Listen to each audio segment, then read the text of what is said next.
30-დან 39 წლამდე რა უნდა გააკეთოს ხა ადამიანმა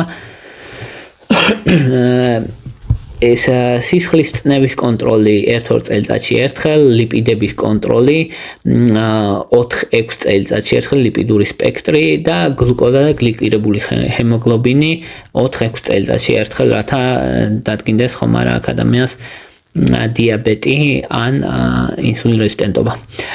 სიმსუქნის კონტროლი ყოველთვის მნიშვნელოვანია, მოკლედ ყოველ წელს წონა უნდა აკონტროლოს ადამიანმა, რომ არ მოიმატოს სიმსუქნე დაავადება, შესაბამისად ყურადღების უნდა იყოს. რაც შეეხება პაპ ტესტი 3 წელიწადში ერთხელ კეთდება 65 წლამდე მოკლედ. და ყოველ 5 წელიწადში ერთხელ პაპილომავირუსის ტესტი. რაც შეეხება